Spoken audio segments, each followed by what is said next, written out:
Take care, Christian. Thank Thank you. you. Hey, hey everyone. My name is Danny Perez, as Christian just told you. And we continue with the 24 consecutive hours of Python talks about Python and Pyjamas Conf. And now we continue with a talk from, okay, I'm going to try to say your name. You need only correct me if I'm wrong. Uh, the next talk is from Khuram Saham. Very Yes, good. it's Yeah, okay. Khuram Hey. Zaman. Yeah, hey, he will be talking about the introduction to exploratory data and analysis with Google Colab. And hey, interesting topic. How are you doing here? Going Good, good. I'm great? recovering from COVID a little bit, but really glad to be here. Excited this is online. Got my Pyjamas merch. If you haven't got it Ah, yet, it's a very comfortable hoodie. Strongly recommended. My kids love it. So I would, if you haven't already got yourself some merch, go check it out. Ready whenever you are, Danny. no, no. For me, unfortunately, didn't arrive on time, Oh no. but I will be still waiting for my pajamas. And from which time zone are you? I'm in Washington D.C., so I'm in the Eastern Center Time. Okay, still early. Mhm. Yeah. Okay, but go ahead. I will let you the whole scenario for you, and yeah, can you share your screen? Let me. Okay. Yes, you're ready. Sure. Awesome. All Yeah, right. I leave you. Thank you so much. So See we're you in some minutes. okay. Thank you so much. Okay, so tonight's talk is going to be Introduction to Exploratory Data Analysis with Google Colab. And so we'll talk about what is EDA, why is it important, what is Google Colab, and I'm going to share a link. I'll share it with the moderators, and basically they can hopefully share it to everybody else. And the idea here is you can try to follow along and try to play around with the data as well as the Google Colab notebook. So we're going to talk, like I said, a little bit about EDA and GCL. We'll give like a little technical overview of this notebook, and then we'll open up the notebook and sort of dive right in and start learning about EDA by seeing real examples of how it's done. Okay, a little bit about myself, nothing important. So you have a company called Fifth Tribe. I'm an adjunct professor at Georgetown University. I'm an amateur Pythonista. I kind of use Python to study extremism online, did some projects on Kaggle here and there, won a few hackathons and stuff like that. But I'm not like a software developer who does Python all the time. This is more sort of something I do more in my free time and sort of as a hobby. And these are my social media links and my email if you want to keep in touch after the talk is over. It's Khuram at fifthtribe.com. And my Twitter is Zaman Digital. And my post.news is Khuram Zaman if you're on that. So the goal here is really just to inspire folks to take on a topic and make it accessible and to be comfortable, learning. And so to do this workshop, you're going to need a laptop, internet, obviously. You're going to need a Gmail account and your thinking caps. So what is exploratory data analysis? There's a really good article by Andy McDonald. It's called Data Quality Considerations for Machine Learning Models. And I think it's one of the best articles on EDA that's on Medium and probably online that really explains thoroughly what it is and very systematically with definitions and so on and so forth. So if you want to take a look at that, hopefully they'll share the presentation afterwards and you can and check out the links that are in here. The primary thing that we want to do with EDA is, sometimes we're looking at basic data analysis or we're trying to get our data ready for a machine learning model. And then we want to do that. We have good, clean data that's it's well organized. It doesn't have issues with it.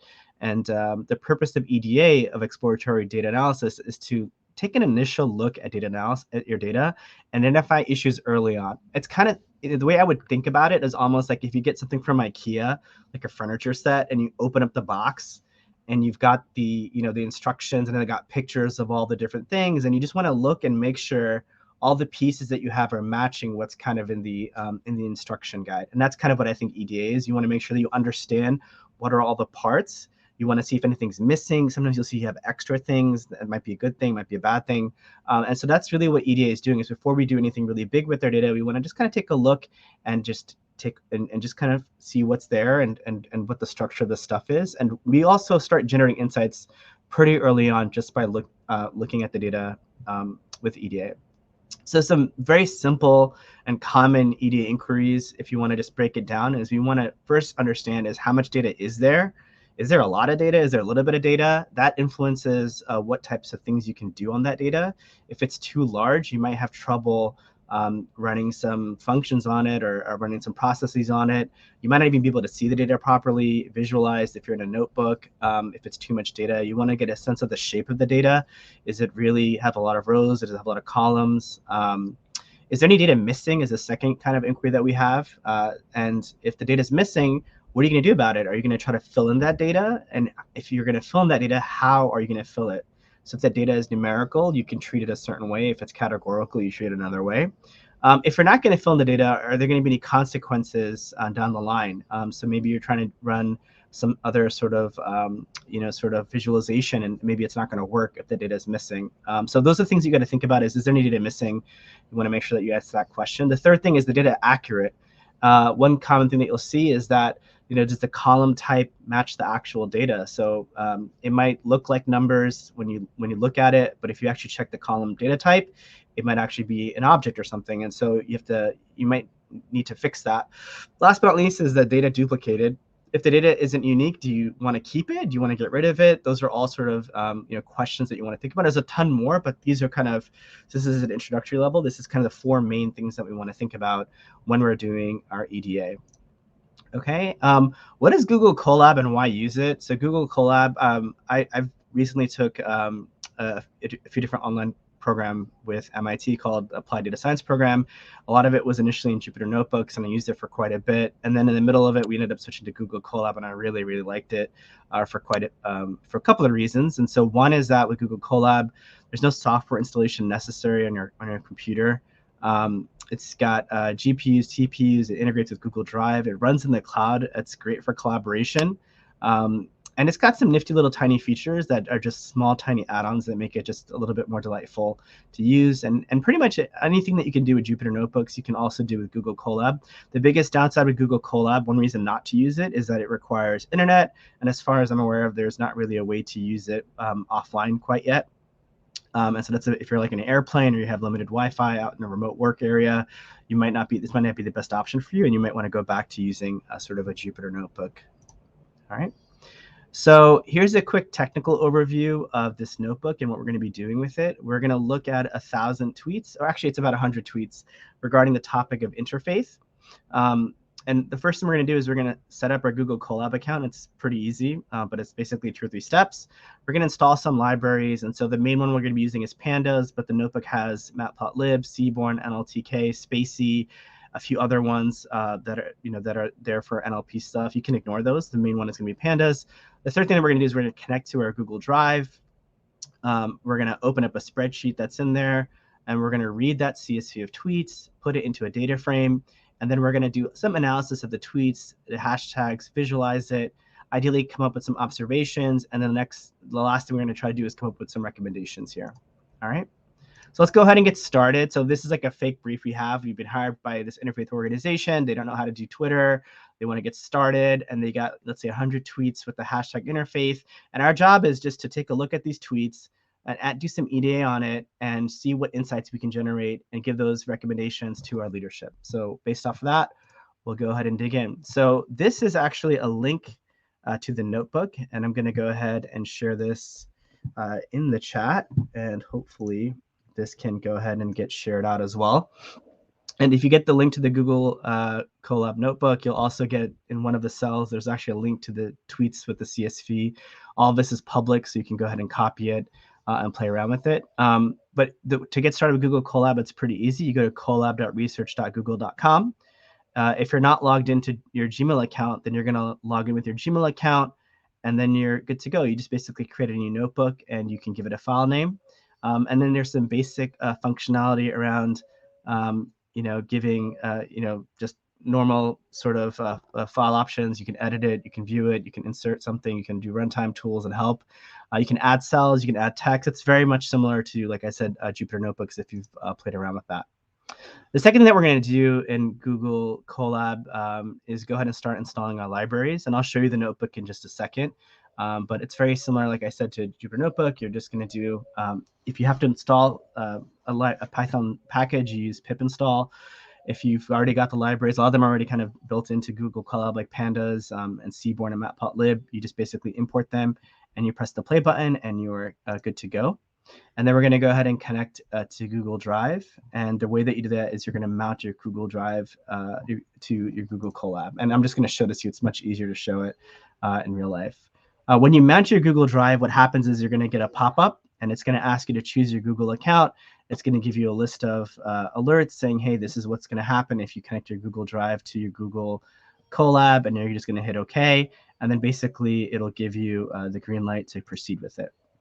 And then we're going to read in the CSV, and then we're going to go ahead and do a bunch of different things. And so these are some of the things that we're going to be taking a look at. We're going to be looking at the shape of the data, so how many rows and columns it has. We're going to be looking into naming column headings. We're going to look at the head of the data, which is the first 5 rows, the tail, which is the last 5 rows, the data types, like what is the data column structure, like is it matching what the data is? We're going to look at use the info function, and then we're going to look at the data itself and clean it up just a little bit. Okay, so a lot of this stuff at the end, bar plots and pie charts, we probably won't have enough time for that, but it's all in the notebook if you do want to take a look at how to do some NLP and how to visualize some of the findings. That's all in the notebook to do that. Okay, so at this point, I'm just going to go ahead and switch my screen, and here is the actual notebook. Like I said, it's public. I've shared the link with the moderators, and hopefully they can share it out to the rest of you all so you can either follow along and play around with it. But usually when you have a notebook, you want to start with the context, like what's the background of this data set? What is the objective of this data set? I like to also put a data dictionary. So if you have, if the data has a list of column headings, you want to explain what those column headings are. It's not always a given. So this way the next person can kind of come in and they can take a look at it, and they can just really sort of just dive in and not have to guess what they're looking at. So first actual thing we're going to do is we're going to install it as a Python package called Pandas Profiling. It's a little nice package. I'll let you do all my installations up front. It's very classy. You just do pip install -u pandas -profiling, and you're good to go. The only difference between this and Python on your desktop is you got to put a little exclamation mark for it to run, and it runs pretty smoothly. The next thing that we do is we import all of our libraries. The ones that we're going to cover today are really the 2 at the top, which is just pandas and the pandas profiling one. The rest of those are NLP related or visualization related, so I'm not going to talk about those. But here's the first real step that we have. We're going to import and mount our Google Drive. So we use from google.colab import drive, drive.mount, and then we have to put the directory for our Google Drive, and then the pop-up will happen. You'll accept it. You'll go right into it. And now that we've connected our Google Drive, we can point our data frame to read a CSV anywhere in our Google Drive as long as you know what the path is. And so here is the directory path for the specific file that's called tweets underscore hashtag interfaith underscore 08-12-2022.csv. And so you can kind of see that that's a very long directory. One thing that's a little bit annoying with Google Colab compared to, say, Jupyter Notebooks is that, on your desktop, you can pretty easily copy the entire directory path for a file. It's a little bit harder to do with Google Drive. You have to actually manually copy the different folders and stuff like that. I've seen some solutions that try to find a better way, but they require a little bit more of coding to do that, and I just find it easier. Just by the time you just read it, you can and write it down, you can do that. So here's the data frame. We take a look at it, and so we can kind of see that there's something a little strange about it right off the bat. Is that there's the first column, it's got numbers in it. Then there's a second column, and it's got a bunch of numbers in it. And then you have this unnamed. None of the column headings are there. They're filled with numbers, but the first row has the name of the column. So this is a little bit weird. And so just by taking a look at it at the first tab, we're like, well, that's a bit strange. So if we're trying to reference later on using pandas the name of the column, it's not going to work. We're going to have to use the position of the column instead of the actual column name. So we want to clean that up a little bit. So let's just take a look at the shape. And the shape, like I said, it mentions the dimensionality of the data frame. This is where you look at the rows and the columns. And so here you can see that there's 100 rows and there's 12 columns. And that's a pretty small data set. for our purposes, and so that's good. If you have lots and lots of columns, one thing that's going to happen with Google Colab, it's going to be hard to kind of see everything. One thing that you can do is you can set the max width to how many columns you want to appear, and I think you can go up to like 34, maybe even more than that. But that makes it a little bit more easier to use. And so when you see the shape of the column, you're going to notice that if it's really far, in terms of rows versus columns, it makes it harder to manage the data. And so just taking the shape is one of the first things that I like to do, just to get a sense of like, what are we looking at over here? And then we're going to go ahead and look at the columns method, and basically it returns the columns labels of the data frame. And so you can kind of see here, it's a little bit of gibberish. It says 0, 0, 1, 2, 3, 4, 5, 6, 7, 8, 9, 10.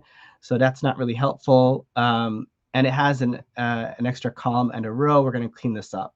So the first thing we do is we drop the first column, and we're going to do that by using dataframe.drop, and we're going to identify which column. And it's the first column, which is, we know by the position 0. Axis equals 1 refers to the column, and in place equals true. And then we print the data frame again, and you can see that invisible column that was over here, or not invisible, but visible column that was there, it's no longer present anymore. It's been dropped. So that's good. That's the first step. This is the kind of stuff you do with EDA. You're cleaning up your data, getting it a little bit cleaner and easier to access. And so that's been done. And then we want to take a look a little bit at the data set itself. And so we use .info. And what it's telling us is that the column headings are still messed up. And it's telling us the object type, the data type for all of these columns is object, which is a bit strange. And so what we want to do next is just print out the column names, just take a look at it, and say, okay, that's definitely weird. And so what we're going to do is we're going to rename the first the column headings with the first row. And why are we doing that? Because we noticed that the data was there. It's a tweet underscore ID created, so that not the first row, but the second row had the correct column headings. And so we just want to switch those out. And so what we're doing here is we're renaming the column headings with the first row, and we're dropping basically that first column. And so it's nice and clear. And so when we run the info function again, we can see that its tweet ID is now the column name, created user, tweet source, favorite count, retweet count, geo, which is the country, coordinates, which is the location based on latitude, longitude, language, and entities, which are basically Twitter's way of classifying all the different types of things mentioned in a tweet, such as other people or hashtags or whatever. So that shows us that our data is, we got rid of that extra row, we got rid of the extra column.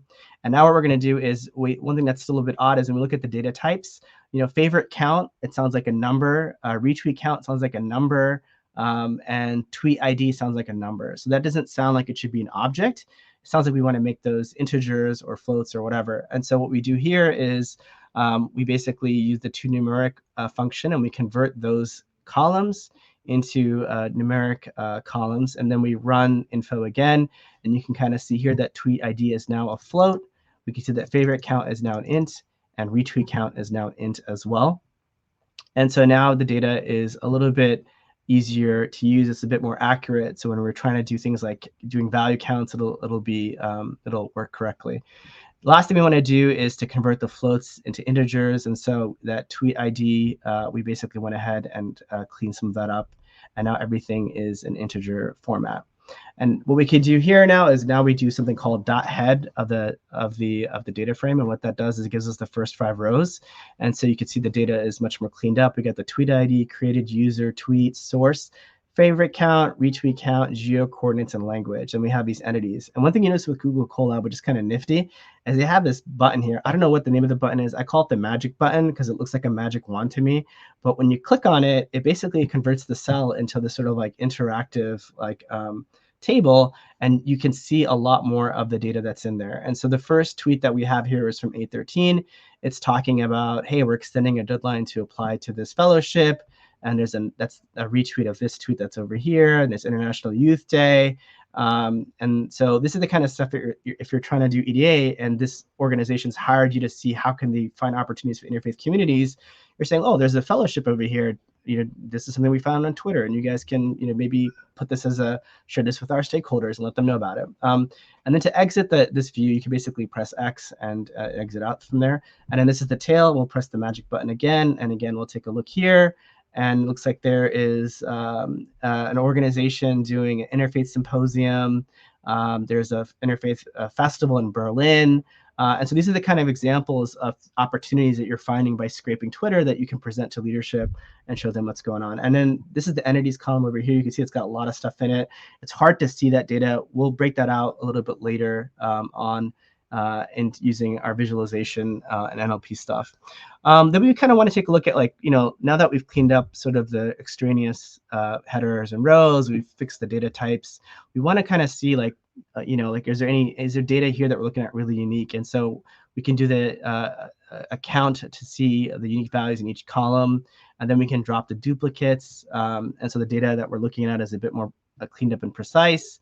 And then the last two things that we do here in terms of just a quick analysis of the data is we are sorting the values by the retweet count and by the favorite count. So you want to kind of see which tweet was the most popular in terms of retweets and which one was the most popular in terms of favorites. And so again, we press like the magic button, and it's that Berlin Interfaith Festival that seems to be the most popular event. And then there's something, the second most retweeted one is they're looking for interfaith couples for a study. And so again, these are opportunities that you can share with your leadership.